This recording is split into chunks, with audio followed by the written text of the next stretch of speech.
Good evening, everyone. Good evening, sir.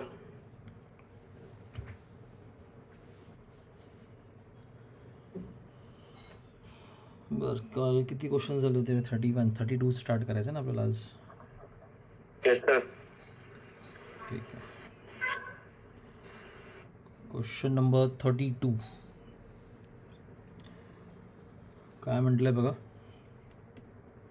Let alpha be a complex number 8 minus 14i and a is a set of all those complex numbers which satisfies the condition.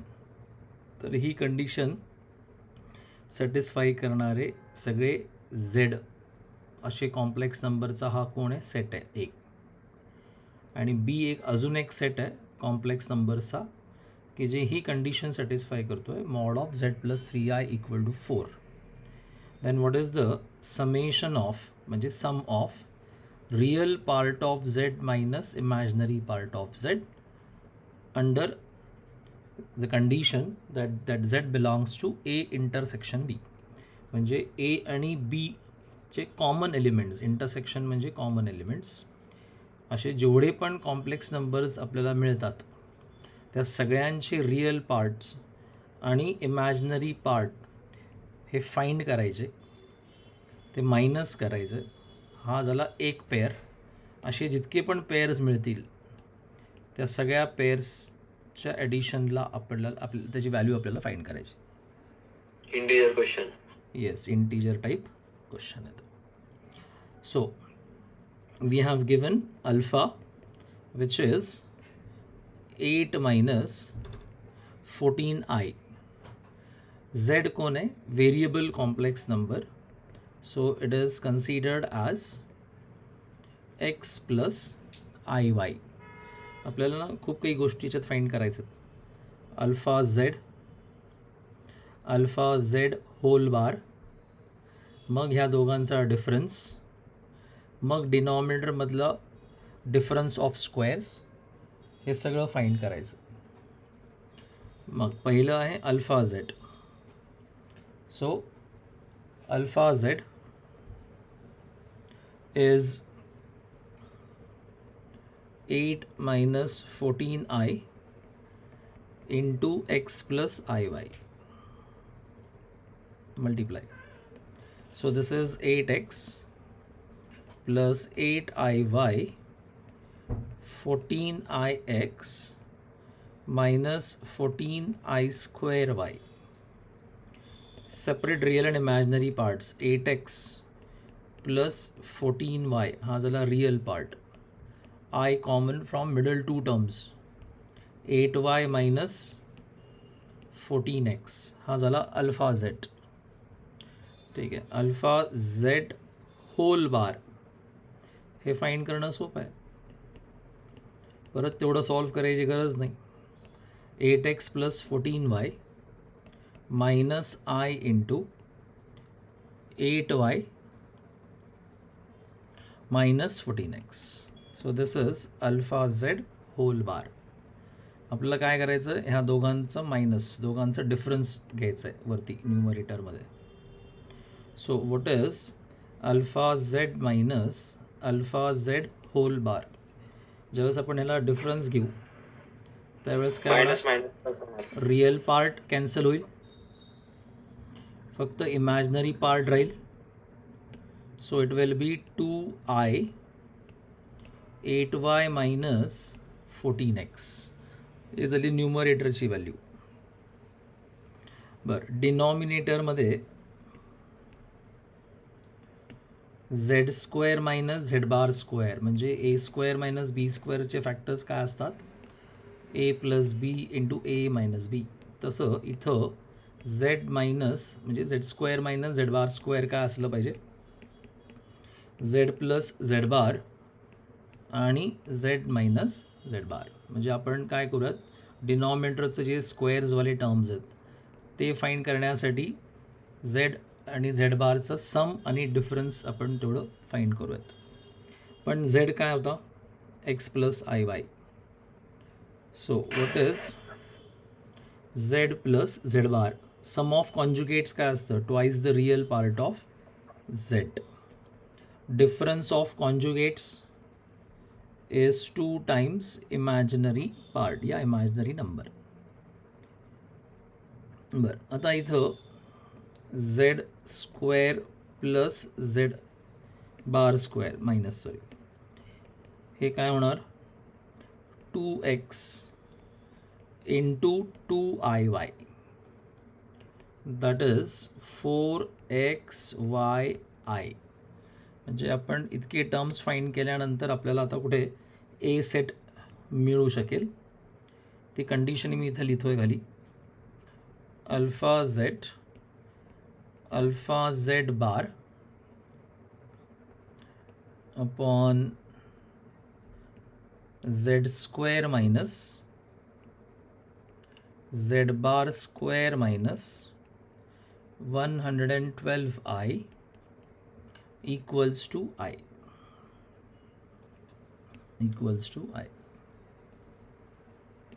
बरं, पुढे values replace करू आपण. Alpha Z minus alpha Z bar किती येतो, numerator 2i, 8y minus 14x हा झाला numerator. डिनॉमिनेटरमध्ये इथं value replace करूयात आपण 4xyi minus 112i equals to I. डिनॉमिनेटरमधनं आय कॉमन घेऊ, तो कॅन्सल करूयात न्यूमरेटरच्या आय सोबत. So we have 2 into 8y minus 14x equal to I into 4xy minus 112. प्रत्येक टर्म 2नी डिवाइड होतीये, 2नी किंवा 4नी पण डिवाइड होईल ना.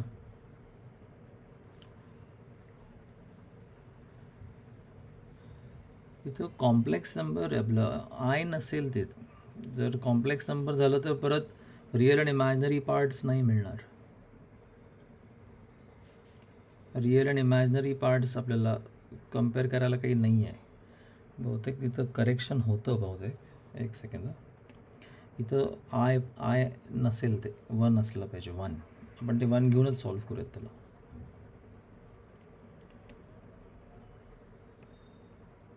सो दिस इज 1 अँड 1 हे डिलीट झालं. ओके, म्हणजे 8y minus 14x equal to 2xy minus 56. That is 14x plus 2xy minus 8y minus 56. Left साईडचे दोन्ही टर्म्स आपण राईट साईडला शिफ्ट करतोय. From first 2 terms we can take 2x common, 7 plus y minus 8 common, y plus 7. म्हणजे आपल्याला इथं y plus 7 आणि 2x minus 8 असे 2 फॅक्टर्स मिळतात. म्हणजे वायची व्हॅल्यू किती आहे, -7 आणि एक्सची व्हॅल्यू किती आहे, 4. इथंपर्यंत कोणाला काही डाऊट आहे का?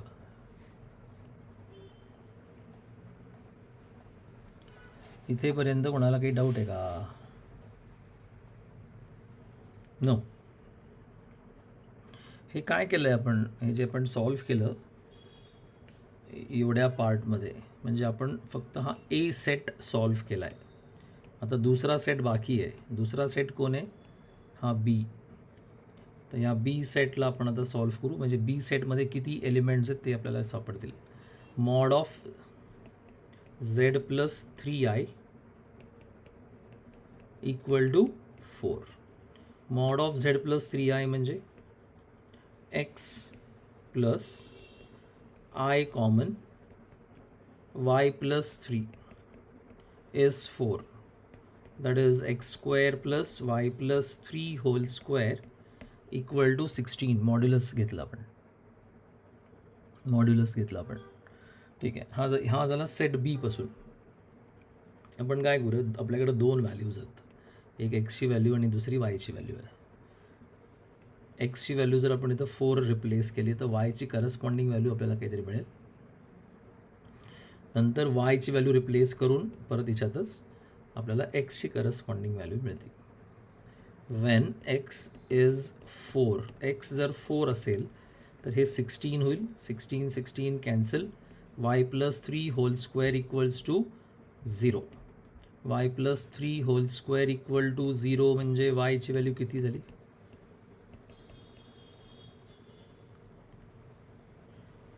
-3. Yes, sir. नेक्स्ट काय? वायची व्हॅल्यू -7 जर आपण घेतलं तर वायची व्हॅल्यू -7 घेतल्याने हा ब्रॅकेट काय होणार? इथं रिप्लेस करणार ना आपण, म्हणजे हे सुद्धा 16च होणार.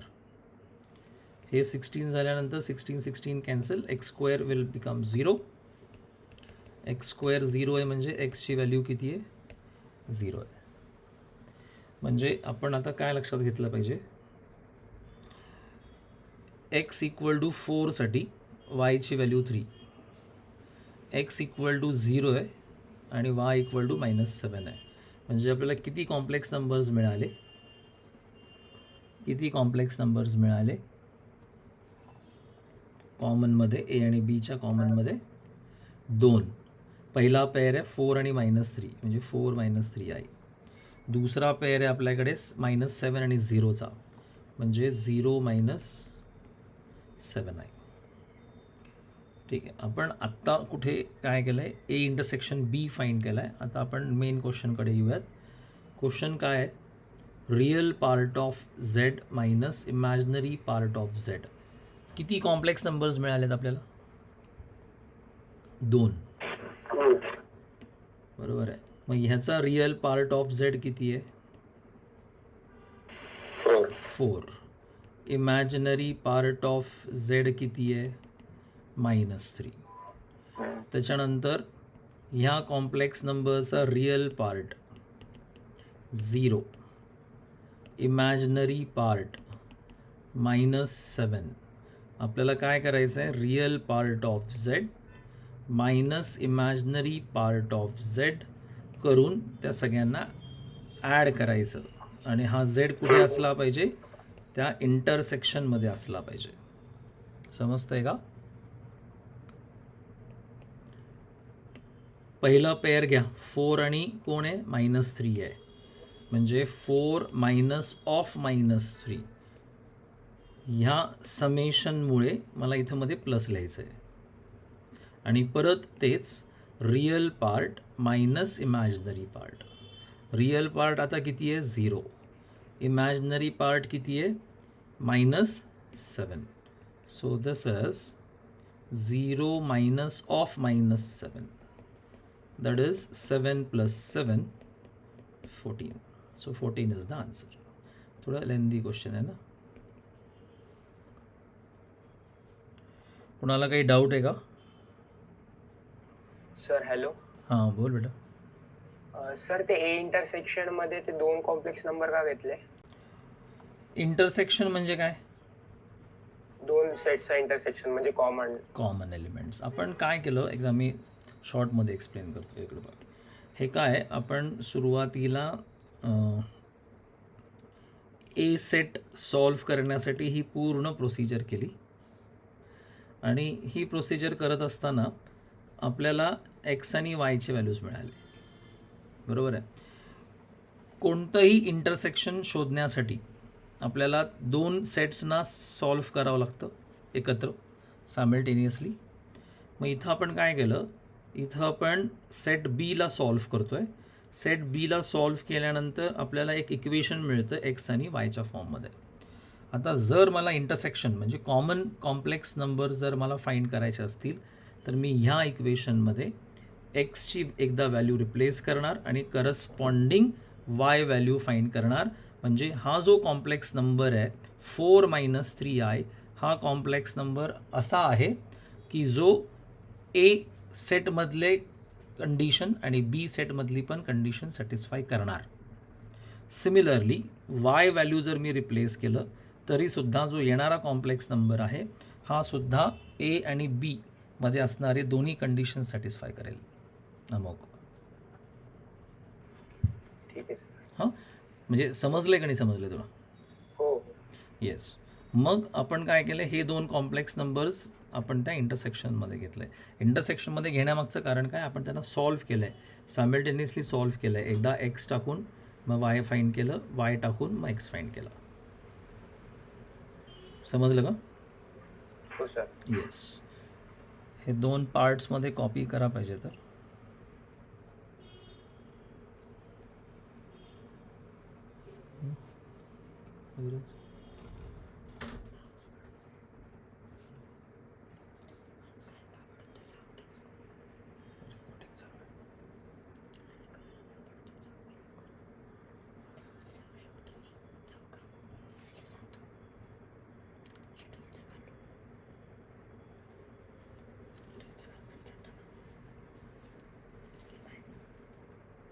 Done.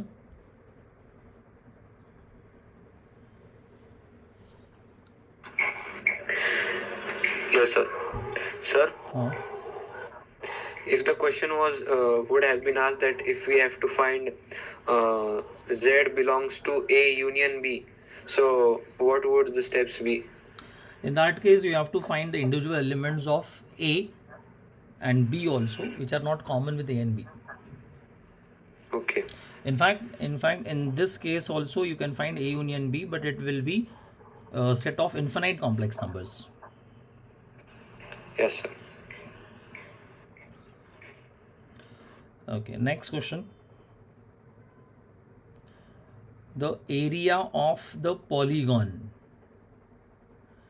Area of the polygon whose vertices are non-real roots of the equation. Non-real roots of the equation का मतलब क्या होता है? ह्याचं मीनिंग सांगा मला. नॉन रिअल रूट्स म्हणजे काय? Delta will be less than 0.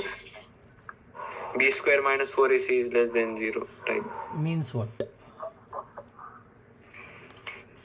Imaginary में आएगा जो डिस्क्रिमिनेंट रहेगा, इमेजनरी आएगा या कॉम्प्लेक्स नंबर भी आ सकता है? अंडर रूट जो रहेगा वो इमेजिनरी आएगा. नहीं तो सिर्फ इमेजनरी आएगा कि कॉम्प्लेक्स नंबर भी आ सकता है?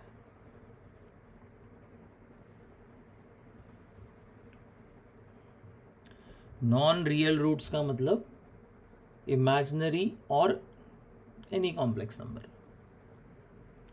तो पॉलीगॉन क्या है, कौन सा पॉलीगॉन है, that it is not given. ये पॉलीगॉन कैसे आइडेंटिफाई होगा? इस इक्वेशन को सॉल्व करके z के कितने वैल्यूज़ आते हैं. ऑब्वियसली पॉलीगॉन है इसलिए मिनिमम 3 नंबर्स तो आने चाहिए, 3 कॉम्प्लेक्स नंबर्स आने चाहिए, तब वो ट्राइंगल बनेगा. If we get 4 values of z, it means it is a quadrilateral, it will be a quadrilateral, है ना. तो वो देखेंगे हम गिवन इक्वेशन को सॉल्व करके. So it is given that z bar is I into z square. z as usual x plus I y है. So let us consider z as x plus I y. Z bar left side is x minus iy.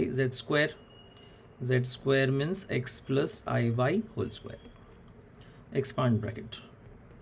X square plus 2xyi plus I square y square. I into x square minus y square minus 2xy. समझते का बघा? I into I square which is minus 1. ये already I square है तो ये minus हो गया X square minus Wai square जो यहाँ लिखा मैंने, and is multiplied by iota. Now you compare real and imaginary parts of LHS and RHS. म्हणजे आपल्याला काय मिळेल, X equal to minus 2xy minus Y equal to X square minus Y square. Comparing LHS and RHS. and minus y is x square minus y square. ह्याच्यावरून आपल्याला x ची value किती मिळते बघा. So this is x plus 2xy equal to 0. x common 1 plus 2y equals to 0. So x is either 0, y equal to minus half. पहले के example की तरह ये जो दो वैल्यूज़ है वो हम सब्स्टिट्यूट करेंगे in the second equation. So what will happen if x is 0, तो minus y will be minus Wai square. So y square minus y equals to 0, y into y minus 1 equals to 0. So y is either 0 और 1. म्हणजे एक x equal to ज्यावेळेस 0 होईल त्यावेळेस वायचे दोन corresponding values मिळतात, 0 and 1. Second case Wien the second ती वायची value आहे, वेन वाय इज माइनस 1/2, तो ये वैल्यू हम यहाँ रिप्लेस करेंगे वापस एक बार. So it will be 1/2 x square minus 1/4. So what is x square? 1/2 plus 1/4, 3/4. So what is x? Plus or minus root 3/2. Root 3/2. इथंपर्यंत कोणाला काही डाऊट आहे का? Sir, can you please summarize it once more? Yeah.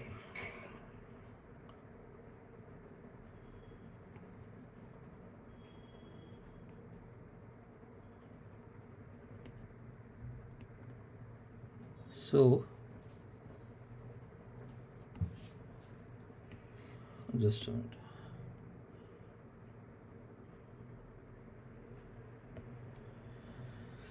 See, we have given one complex equation, and in this complex equation we have replaced the value of z as x plus iy. So this is z bar square of a complex number.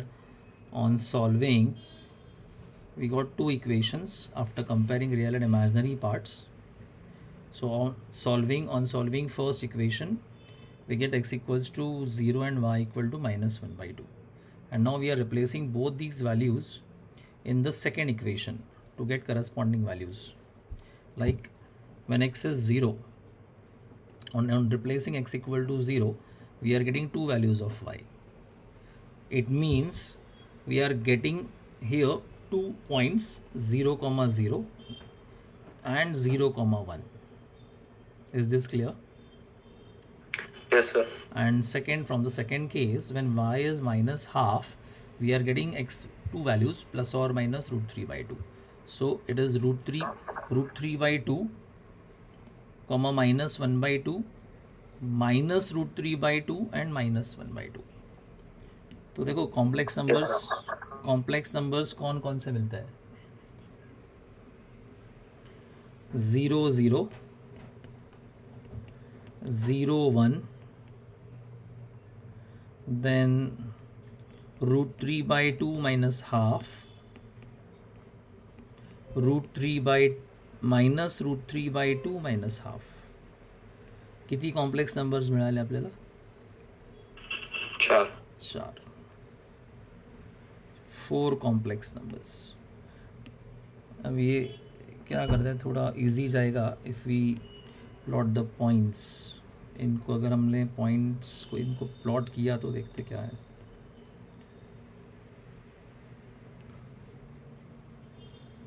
So this is 0, 0. This is 0, 1. Root 3/2 minus half कहाँ पर होगा? Fourth quadrant. बराबर उसका mirror image minus root 3/2 minus half. मतलब ये दो points एक ही line पर है. अगर हमने इनको ज्वाइन किया तो एक ट्रायंगल बनता है, राइट? मतलब वो पॉलीगॉन जो है, वो polygon is nothing but a triangle. और इस ट्रायंगल का मुझे फाइंड करना है एरिया.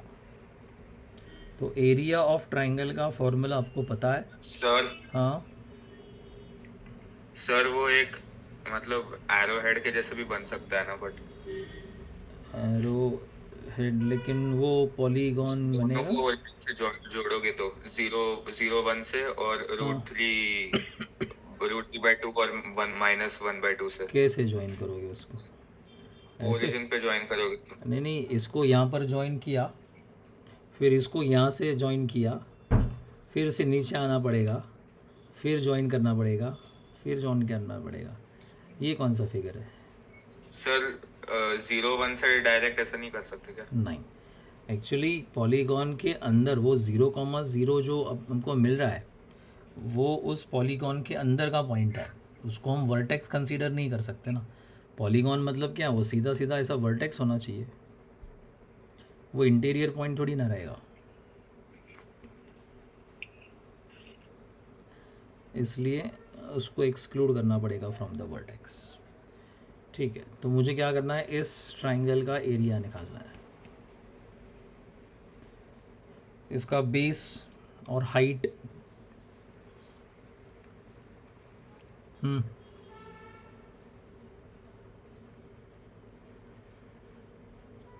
हाँ, बेस उसका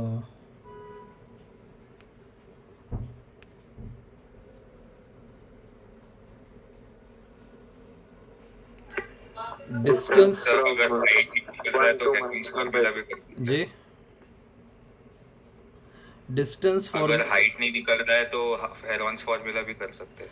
नहीं नहीं, हाइट क्यों नहीं निकलेगी? निकलेगी ना हाइट। ये 1 डिस्टेंस, से ये -1/2 डिस्टेंस तक। कितना, ये डिस्टेंस 1 है, ये नीचे का डिस्टेंस हाफ है, तो टोटल डिस्टेंस 3/2 हो गया। फिर उसके बाद में ये डिस्टेंस हम डिस्टेंस फार्मूला से भी कैलकुलेट कर सकते हैं, √3/2 प्लस √3/2 2 √3/2, फिर हाफ बेस इंटू हाइट। समझ में आया क्या?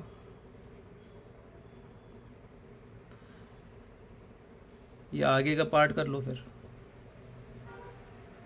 ठीक है, इसका आंसर 3√3/4 आएगा। ओके, चलो टेक डाउन दिस।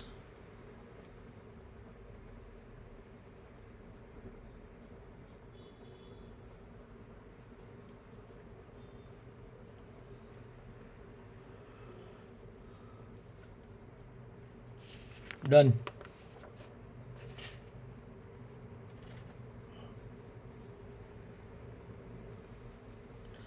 नेक्स्ट, वरद सकाळी तू केलं होतास ना सॉल्व? वरद आहे का?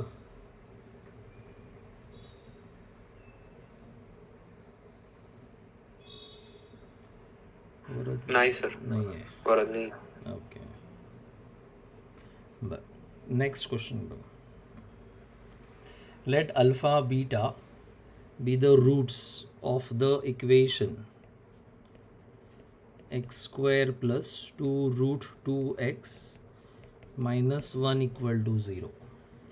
Then you find that quadratic equation whose roots are alpha raised to 4 plus beta raised to 4 and 1/10 alpha raised to 6 plus beta raised to 6. म्हणजे हा झाला अल्फा डॅश आणि हा झाला बीटा डॅश. तुम्हाला माहिती आहे ना रूट्स कसे फाइंड होतात, सॉरी क्वाड्रॅटिक इक्वेशन कसं फाइंड करायचं from the given roots? Yes sir. Yes. Addition of roots and yes, x square minus sum of roots into x plus product Product of of root. Roots equal to 0. ठीक आहे, आपण पहिले एक एक find करू. Alpha plus beta, minus b upon a, alpha into beta is c by yes. तो ये हो गया sum of roots end product of roots. First, let us find alpha raised to 4 plus beta raised to 4. We can write this as alpha square plus beta square whole square, which is, sorry, alpha square whole square plus beta square whole square, which is alpha square plus beta square whole square minus 2 alpha square beta square. Algebraic identity सगळ्यांना माहीत आहे. Yes, sir. But again, alpha square plus beta square, this sum can be written as alpha plus beta whole square minus 2 alpha beta minus 2 alpha beta whole square. आता दोन्हीचे values आपल्याला माहीत आहेत. Alpha plus beta किती आहे? -2√2. त्याचा square किती होणार? 2√2चा 8 minus 2 into alpha into beta किती आहे? -1 अँड स्क्वेअर ऑफ इट. म्हणजे हे झालं 8 + 2 10चा square 100. So this is 100 minus 2 into alpha into beta -1. That is 98. हे झालं first value alpha raise to 4 plus beta raise to 4. आता दुसरं काय फाइंड करायचं आहे? Alpha raise to 6 plus beta raise to 6. याला तुम्ही कसेही घ्या, क्यूबच्या फॉर्ममध्ये किंवा स्क्वेअरच्या फॉर्ममध्ये घेऊ शकता. असं लिहिता येईल का बघा? Alpha cube plus beta cube whole square -2 alpha cube beta cube. तीच वरची आयडेंटिटी आपण वापरली आहे. ए क्यूब प्लस बी क्यूबचे factors Alpha plus beta whole cube -3 alpha beta plus alpha plus beta into alpha plus beta. Yes. So alpha plus beta whole cube minus 3 alpha beta into alpha plus beta -2 into alpha beta whole cube. परत values replace करा. Alpha plus beta 2√2 आहे. 2√2चा cube किती असतो? 16√2. Alpha beta -1 आहे म्हणजे झालं +3. 2√2 -2√2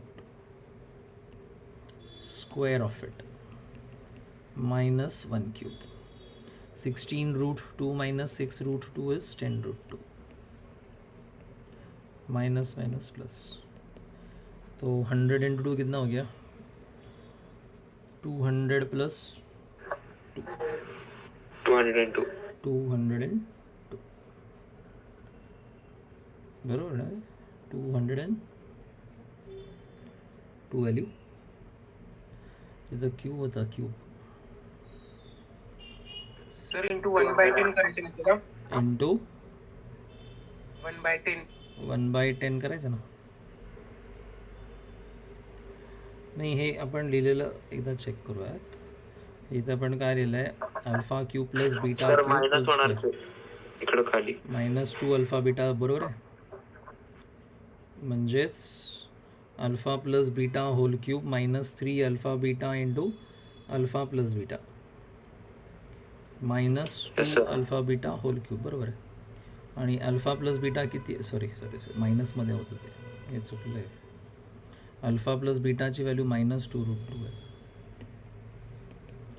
so this is -16√2 plus 3 into -2√2 -1 cube. म्हणजे -16 and -6 is -22. -22√2 square plus 2. 22चा स्क्वेअर किती येतो?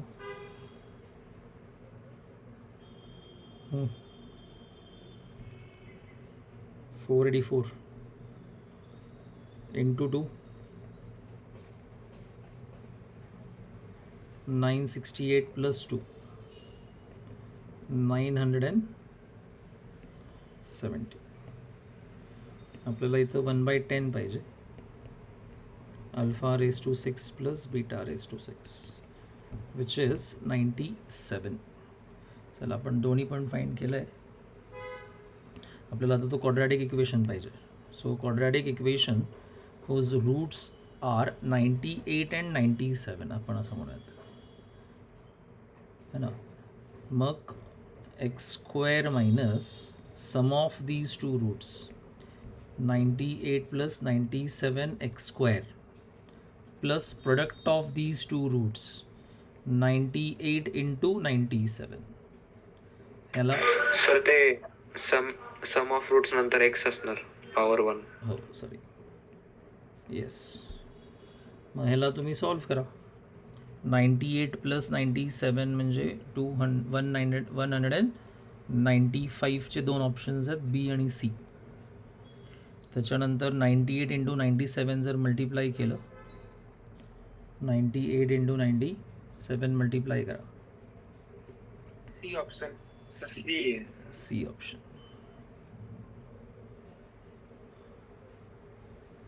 Okay. Clear all of you?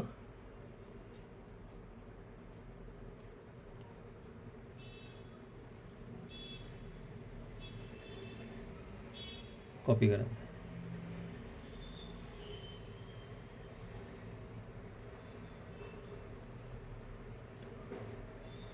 Done.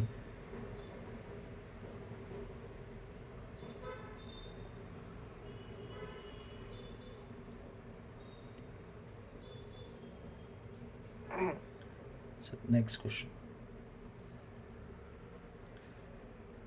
Question number 35.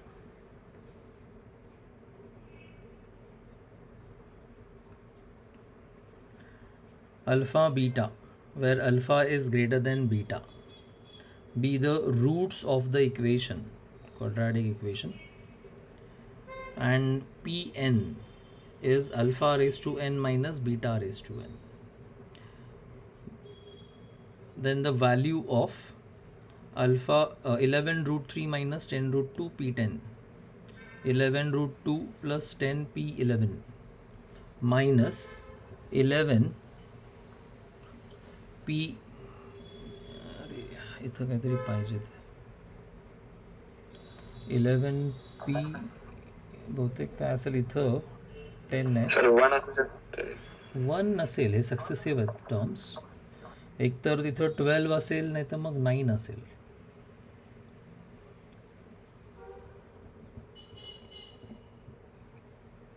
नाही इथं ऑप्शन्समध्ये 9 आहे म्हणजे इथं 12 असायला पाहिजे. आपण एक थेरम बघणार आहे आत्ता, न्यूटन्स थेरम. ते न्यूटन्स थेरमची ही कंडिशन सगळ्या फुलफिल झाल्यात. आणि मग न्यूटन्स थेरम जर फुलफिल होत असेल ना तर हे जे टर्म्स असतात हे सक्सेसिव्ह असले पाहिजेत. 10 11 12 किंवा 9 10 11 अशा प्रकारचं. आपण हे 12 घेऊन बघू आपण. हां, पहिले तुम्हाला न्यूटन्स थेरम सांगतो मी काय आहे. नीट आहे का? एक क्वाड्रॅटिक इक्वेशन आहे. ax square plus bx plus c equals to 0. आणि हे जे ह्या क्वाड्रॅटिक इक्वेशनचे जे दोन रूट्स आहेत अल्फा आणि बीटा, ह्या रूट्सवरून एक टर्म आहे त्याला आपण काहीतरी नाव देऊयात vn as alpha raise to n plus beta raise to n किंवा मायनसमध्ये कुठलंही चालेल. कंडिशन एक आहे की हे दोन्ही पॉवर सेम असायला पाहिजेत अल्फा आणि बीटाचे. ही कंडिशन जर फुलफिल होत असेल तर न्यूटनचं असं म्हणणं आहे की जे गिवन क्वाड्रॅटिक इक्वेशन आहे त्याचे जे कोइफिशियंट्स आहेत कोण ए बी आणि सी, ह्या कोइफिशियंट्समध्ये आणि ह्या व्ही एनमध्ये एक रिलेशन आहे. तर ते कोणतं रिलेशन आहे? Leading coefficient is A into V. ह्या व्हीच्या सफिक्सकडे आपण लास्टला येऊयात. B into V C into V is 0. जसं इथं सफिक्समध्ये कोण आहे एन, तर इथं आपण काय करायचं, इथं जे 3 टर्म्स आहेत तर ही टर्म घ्यायची एन, ही टर्म घ्यायची n+1 आणि ही टर्म घ्यायची आपण n+2. तर न्यूटनचं असं म्हणणं आहे की क्वाड्रॅटिक इक्वेशनचे जे 2 रूट्स आहेत जर ही कंडिशन सॅटिस्फाय करत असतील तर हे इक्वेशन होल्ड होतं किंवा हे सॅटिस्फाय होत असतं. मग इथं काय असलं पाहिजे, Vn+1 Vn+2 Vn+1 and Vn. आता याचा यूज कसा करायचा ते नीट बघा. सर हां बोल. सर वो एन एन क्या है? N is Vn is equal any natural number. N is any natural number. सिर्फ पावर सेम होने चाहिए, उसकी वो बेसिक कंडीशन है. तो हमारे क्वेश्चन में जो क्वाड्रेटिक इक्वेशन है वो है x² minus √2x minus √3. So what is a?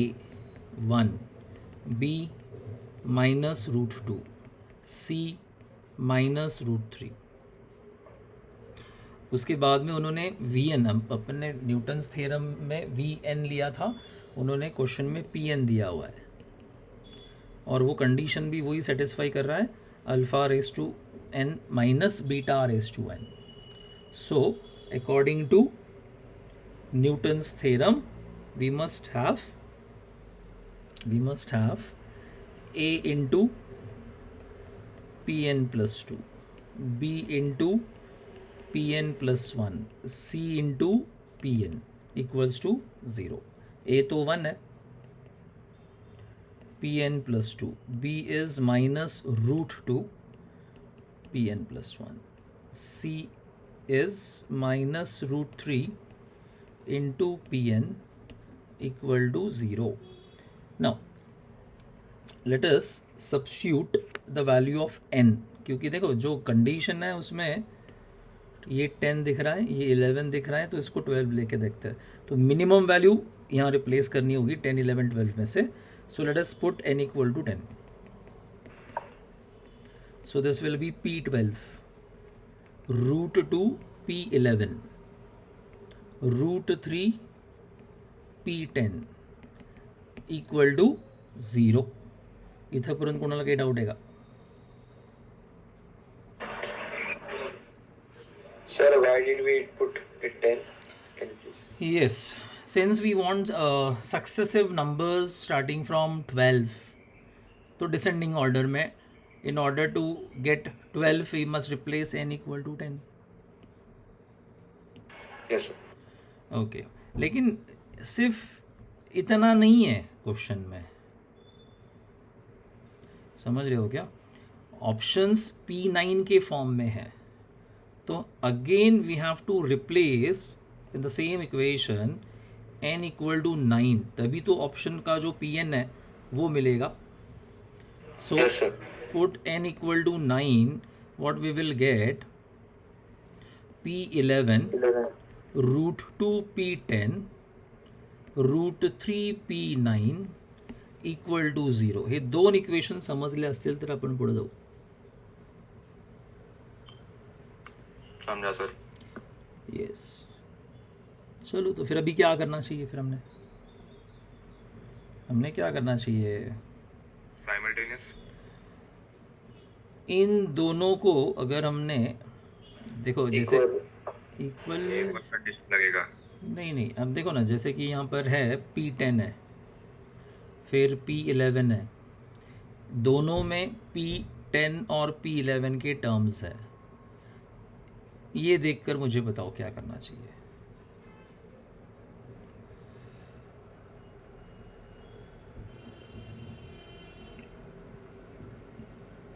हां, तुम्हाला हे असं कधी मिळेल 11 √3 P10, 11 √3 P10 कधी मिळेल? ज्यावेळेस तुम्ही ह्याला 11नी मल्टिप्लाय कराल, म्हणजेच ह्याला 11नी मल्टिप्लाय कराल. आणि 10 √2 P10 कधी मिळेल? ज्यावेळेस तुम्ही 10 √2 P10 ला 10नी मल्टिप्लाय कराल. बरोबर आहे की नाही? Oh, sir. मग multiply first equation by 11 and second equation by 10. समझ रहे हो की नहीं? Yes, sir. हाँ, मग फर्स्ट इक्वेशन को 11 से मल्टीप्लाई,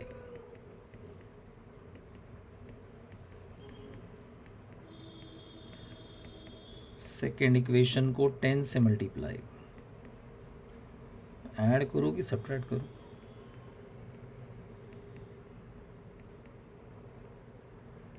ॲड की सबट्रॅक्ट ह्या दोघांच्या मध्ये? Sir subtraction. Yes, correct. तो सब्ट्रैक्ट करने से क्या होगा? 11p12. This is 11 root 2p11 minus 10p11. बरोबर आहे का ते? 10p11 बघा नाही.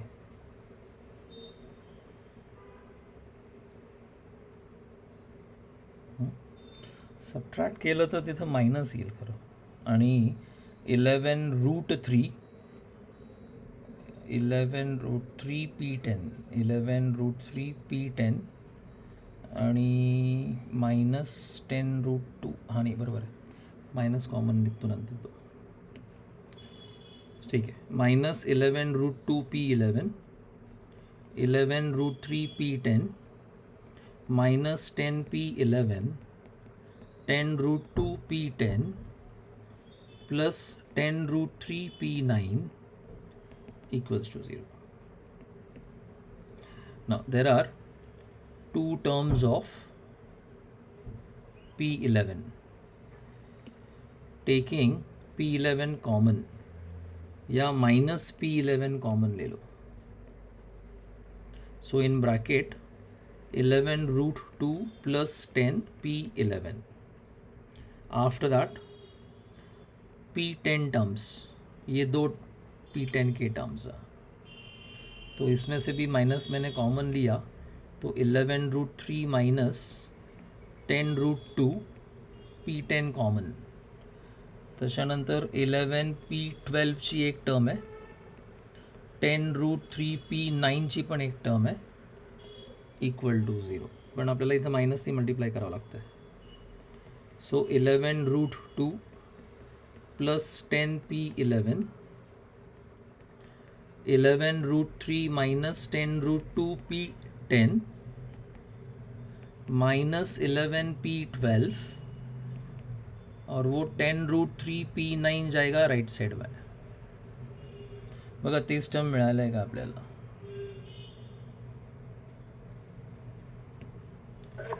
Option b. हे सेम इक्वेशन मिळालं आहे इथं. So the right answer is 10 root 3 p9. 10 root 3 p9. Understood everyone? कुणाला काही डाऊट आहे का? सर एकदा कोणती? a into p n plus 2y. a into P हे का? हो, न्यूटन्स तो थेरम आहे. थेरम वापस एकदा सांगा ना. Okay.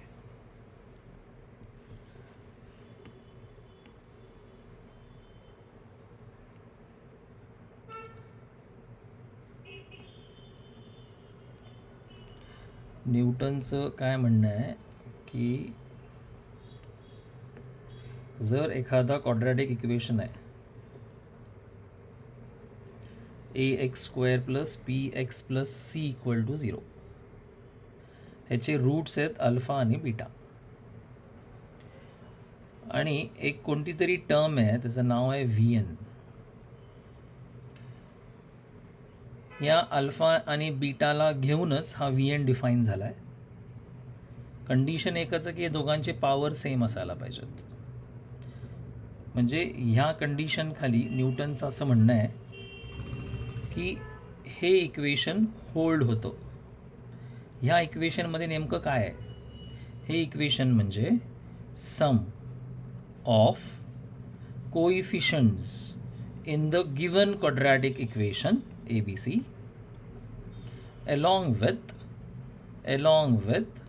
three successive terms. Three successive terms कोण कोण आहेत? vn plus 1 vn plus 2. These vn plus 1 vn plus 2 are to be obtained from or are obtained from this Vn. हा आहे न्यूटन्स थेरम. आता हा आपण इथं कसा वापरला, का वापरला? क्वाड्रॅटिक इक्वेशन दिलं होतं, ABCs मिळालेत, ही त्यांनीच दिलेली कंडिशन असल्यामुळे आपल्याला स्ट्राईक झालं की इथं न्यूटन्स थेरम वापरता येतो. क्वाड्रॅटिक आहे, ही टर्म आहे, इक्वल पॉवर्स आहेत, म्हणताना आपण न्यूटन वापरायचा विचार केला. मग न्यूटनच्या म्हणण्याप्रमाणे बघा हेच मी इथं लिहिलं आहे, फक्त व्हीच्या ऐवजी इथं आपण पी नोटेशन वापरलं आहे कारण ते क्वेश्चनमध्ये. हे कळालं का? कुणाला डाऊट होता? हो सर. ठीक आहे, हे एवढं कॉपी करून घ्या.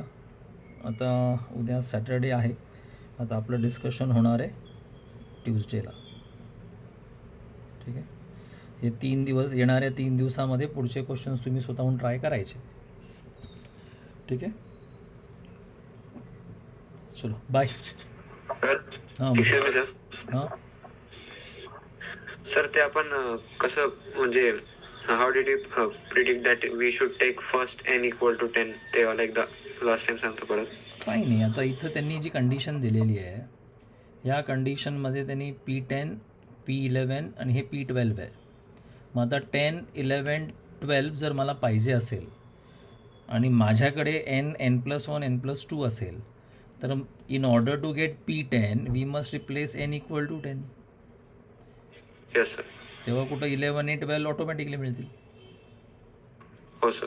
येस, ओके, चलो बाय. सर थेरम कधी वापरायचं ते गिवन राहतं का आपण आपल्या याच्याने वापरू शकतो? नाही बेटा, ते आपल्याला ठरवावं लागेल. मी सांगितलं ना की क्वाड्रॅटिक इक्वेशन पाहिजे आणि क्वाड्रॅटिक इक्वेशनसोबत अशी कंडिशन असली पाहिजे, α⁴n + β⁴n किंवा α⁴n - β⁴n. सर हाँ सर कल के एडवांस क्लास में कितना क्या क्या करवाया था? कल के एडवांस के क्लास में क्या चल रहा था? Question answers. ये आप पहले के हो गए ना, 31 तक क्या? 33 सॉरी हाँ 31 तक हो गया था बेटा. सर त्याचा स्क्रीनशॉट घेतलाय मी, तो पाठवू ग्रुपवर. हाँ ग्रुपवर पाठवून दे ना. Okay sir. ग्रुपवर नाही पाठवत ना, मला पाठव, मी पाठवून दे. मेंस के Yes, sir. क्लास कल का लेक्चर रिकॉर्ड नहीं हुआ था. सर ही सोल्युशनची PDF पाठवता का नाही तर? नाही, ते लास्टला सर, पाठवून आज- दे. आजचा व्हिडिओ झाला आहे रेकॉर्ड, मी पाठवतो. सर आज के ऑफलाइन में आज के ऑफलाइन में क्या हो गया? तू नहीं था क्या आज?